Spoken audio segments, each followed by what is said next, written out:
Սարգսյանյան, բարև ձեզ, շնորհակալ ենք եկեք տաղավար, մի քանի թեմաներ կառուցեցրել, համեցեք։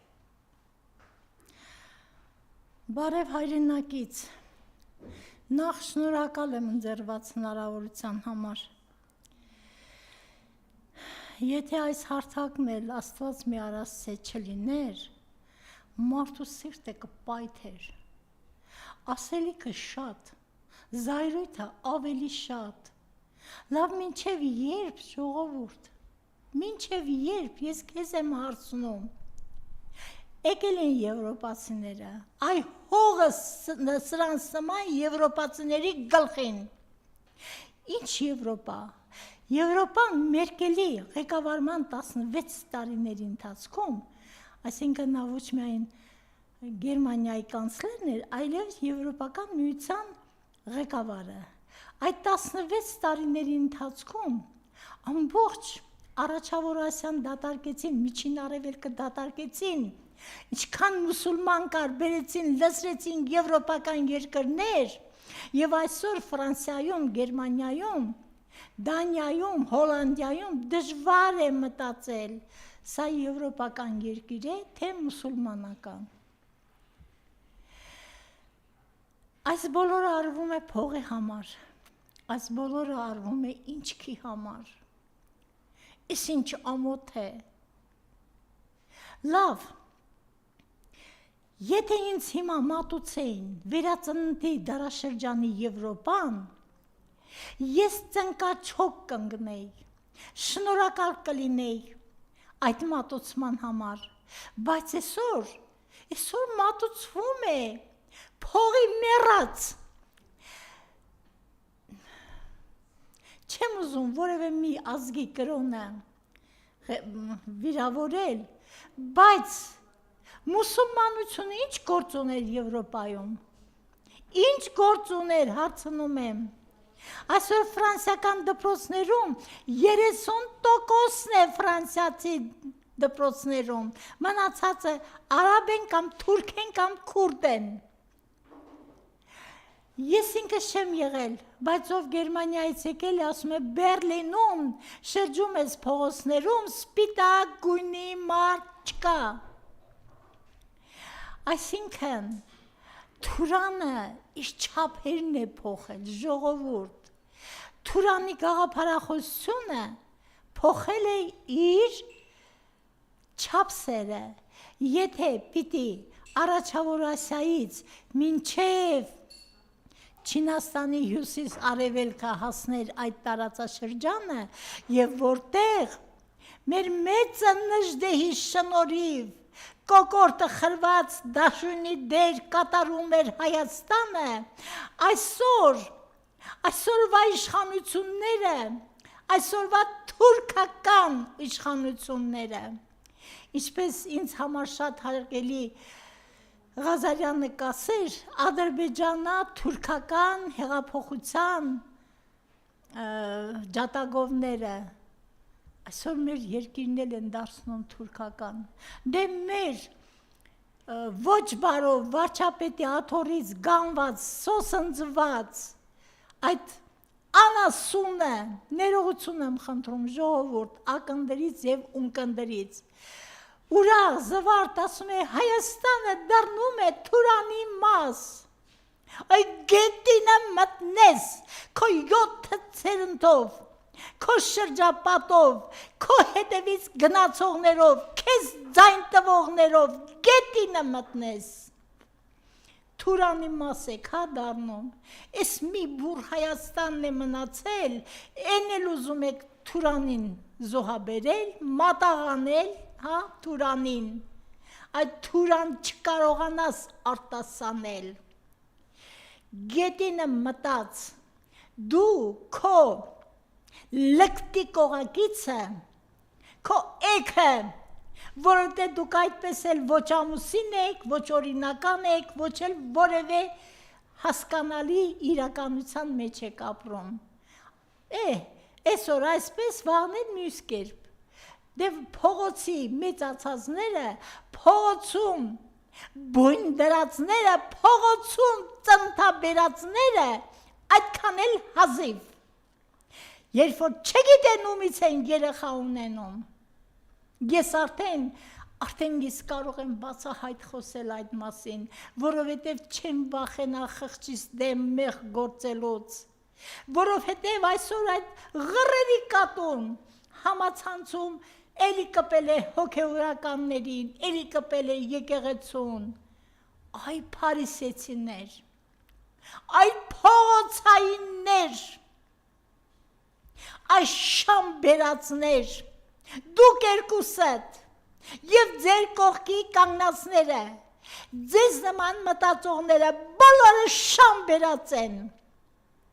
այն որ կանգնեցիր ու շուն ու շանգյալ անվանեցիր քեզ ձայն չտվողներին, դու դեռ այս բառը շատ ես լսելու,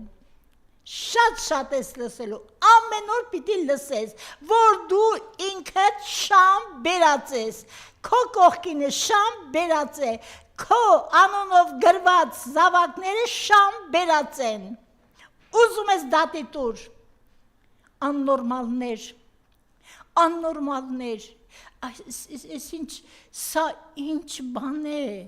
սա ինչ բան է, այսօր հավաքել ես Եվրոպայի դուրս ընկածներին, տղամարդիկին չի էլ տարբերվում, չեն էլ տարբերվում, իրենք էլ են, չէ, խոստովանում, իրենց սեռական կողմնորոշումները, չգիտեմ ինձ զահարումարները, հավաքել ես գլխիդ, ինչու եք աղտոտում մեր մաքուր օդը, ինչու եք մեր օդը կեղտոտում, որ իրավունքով, ժողովուրդ դուրս արի փողոց, ես ոչ Ֆրանսիային եմ դեմ, ոչ Գերմանիային եմ դեմ, ես երբեք չեմ մոռանա, որ ֆրանսիացի նավապետը փրկեց Մուսա լեռան 1653 ողջ մնացած արծիվներին, երբեք չեմ մոռանա Արմեն Վեգներին, չեմ մոռանա գերմանացի այն բուժ քույրերին, այն ինչպես էին կոչվում նրանք, ես այս պահին մոռացա, ես երբեք չեմ մոռանա, միշտ հարգել եմ կհարգեմ, բայց ես չեմ կարող հասկանալ այսօրվա գերմանական իշխանությանը, այսօրվա ֆրանսիական իշխանությանը, չեմ կարող, որովհետև դրանք բանականության ոչ մի չափորոշիչների մեջ չեն տեղավորվում, դե եթե կանգնում են ու հպարտ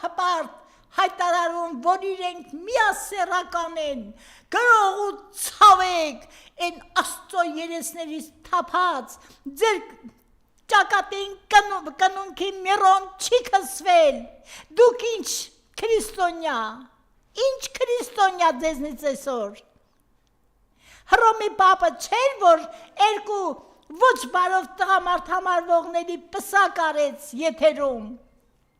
Աստծո պատիժը ստանաք դուք, Աստծո պատիժը, ու ստանալու եք, կտեսնեք, հայազգը մեկ է, ուղղելու է իր մեջքը, ոտքի է կանգնելու, հետ է բերելու իր բոլոր կորուստները, ի հեճուկս այս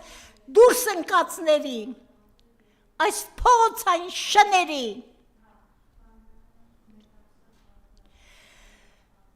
ես սրտից ցավով եմ այս մասին խոսում, սրտիցս արյուն է խոսում, այսօր ես մեկի հետ հեռախոսային խոսակցություն ունեցա, ասաց ռուսը մեզ շատ է դաղել, ասում եմ ռուսը չի դաղել, թուրքն է դաղել ու ոչնչացրել, չէ, թուրքը մեզ չի դաղել, չի ոչնչացրել, այ անգրագետ, այ հայվան, հիմա ինձ այդպես պետք է թույլ տամ ներողություն խնդրելով իմ ակնդրից և ունկնդրից,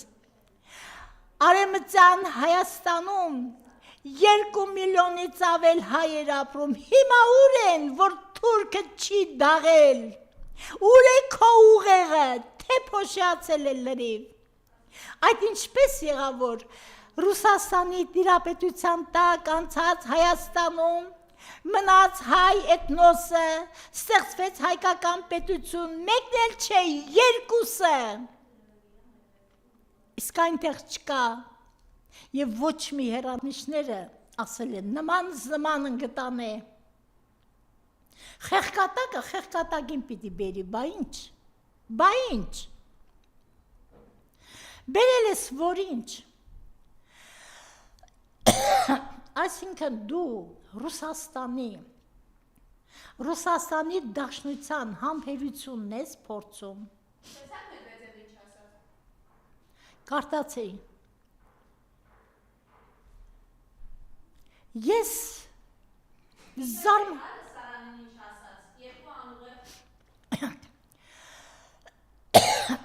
մի խոսքով երկու խեղկատակ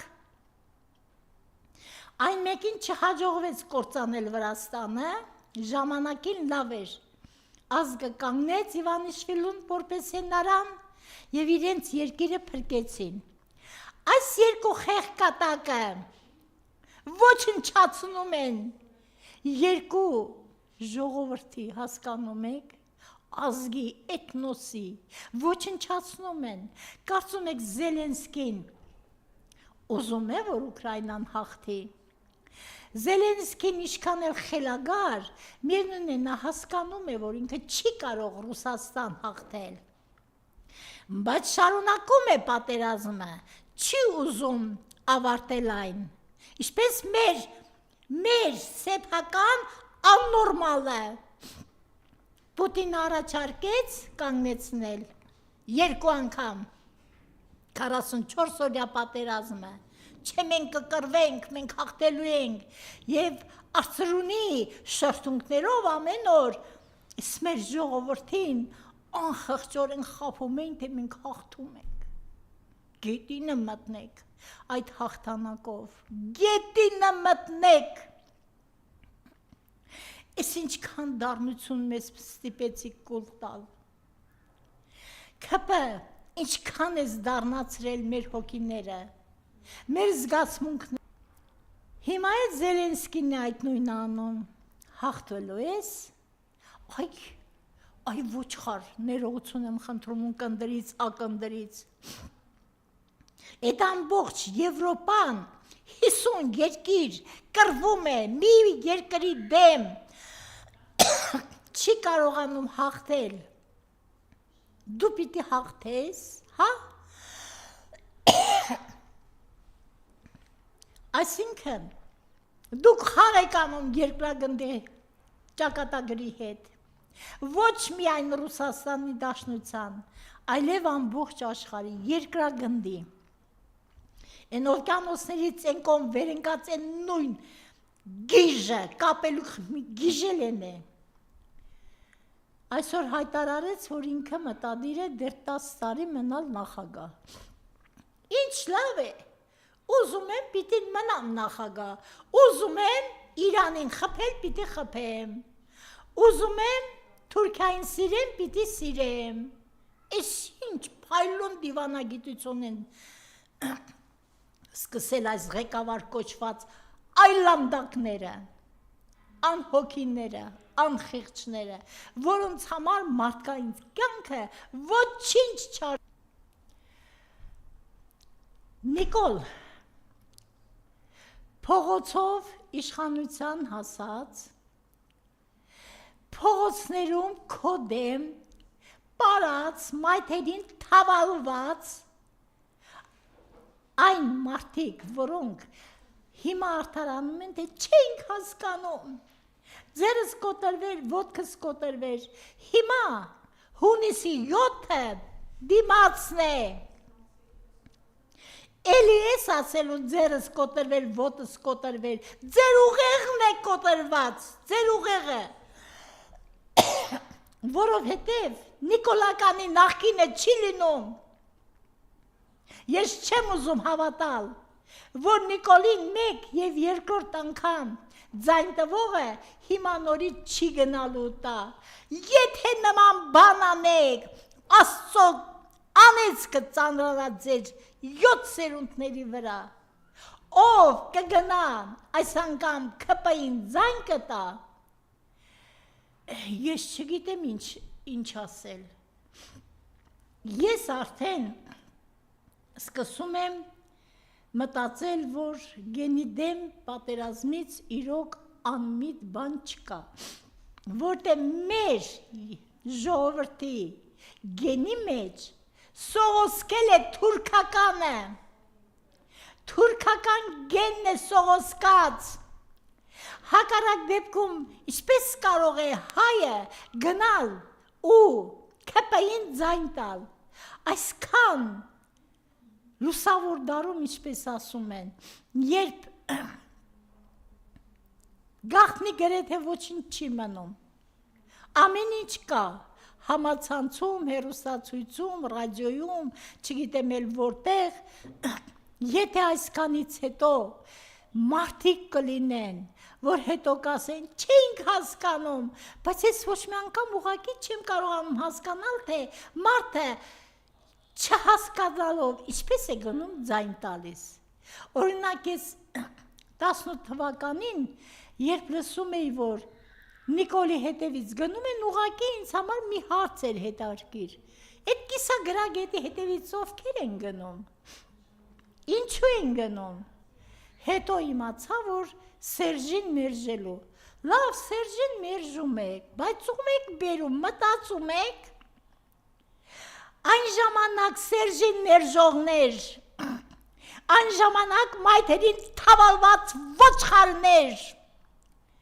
Մտածում եք այսօր ինչ օրի հասրեցիք մեր երկիրը, մեր երկու հայկական պետություններից մեկը չկա, մեր երկու բանակն էլ համարյա չկան, մեկը ընդհանրապես չկա, մյուսն էլ մի բանակի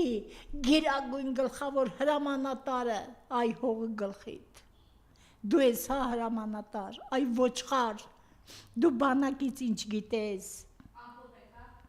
դու ինչ գիտես, հայրենիքն ինչ է, երկիրն ինչ է, ազգը ինչ է, լեզուն ինչ է։